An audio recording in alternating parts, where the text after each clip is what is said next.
धर्मांधता एवढी प्रचंड वाढून ठेवली की तो त्याचे हक्कच त्याला समजायला लागले नाही. तो हक्कापासून तो दूर गेलाय.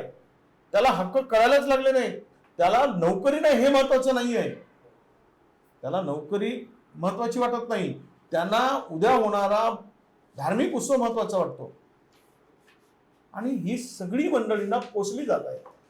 हे धार्मिक उच्चांद मांडणाऱ्यांना साधू संतांपासून महाराष्ट्रामध्ये 13,000 माणसं ही असं म्हणतात की भारतीय जनता पक्षाच्या पेरोलवर आहे, जे रोज जाऊन 200, 400, 500, 1000, 5000 माणसाच्या पुढे जाऊन प्रवचन करतात.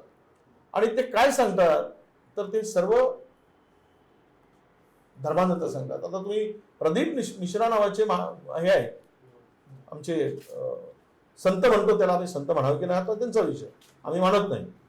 पण ते जर येऊन इथे प्रवचन करत असतील आणि रोजचे 2 लाख लोक 7 दिवस बसत असतील, 7 दिवस, आणि ते काय सांगतात, तुमचं पोराचं लक्ष जर अभ्यासावर लागत नसेल, तुम्ही बेलाचं पान घ्या, त्यावर शेंदूर धूप लावा, 5 सोमवार शंकराच्या पिंडीवर चढवा, मुलगा परीक्षा न देता सुद्धा पास होऊ शकेल.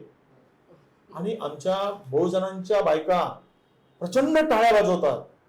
आणि त्याचं जर उद्या अनुकरण करतील तर या देशातील हा शोषित, पीडित, आदिवासी, दलित, ओबीसी हा समाज उद्या शिक्षणापासून दूर व्हावं आणि या देशातील 4% लोकांनी मालक बनून देश सांभाळावा.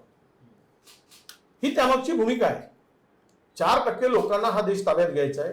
म्हणून गरीब आणि श्रीमंताची दरी वाढली. अमेरिकनच्या एका रिपोर्ट याच्यामध्ये जो आता रिपोर्ट आला त्या रिपोर्टमध्ये हे स्पष्टपणे आहे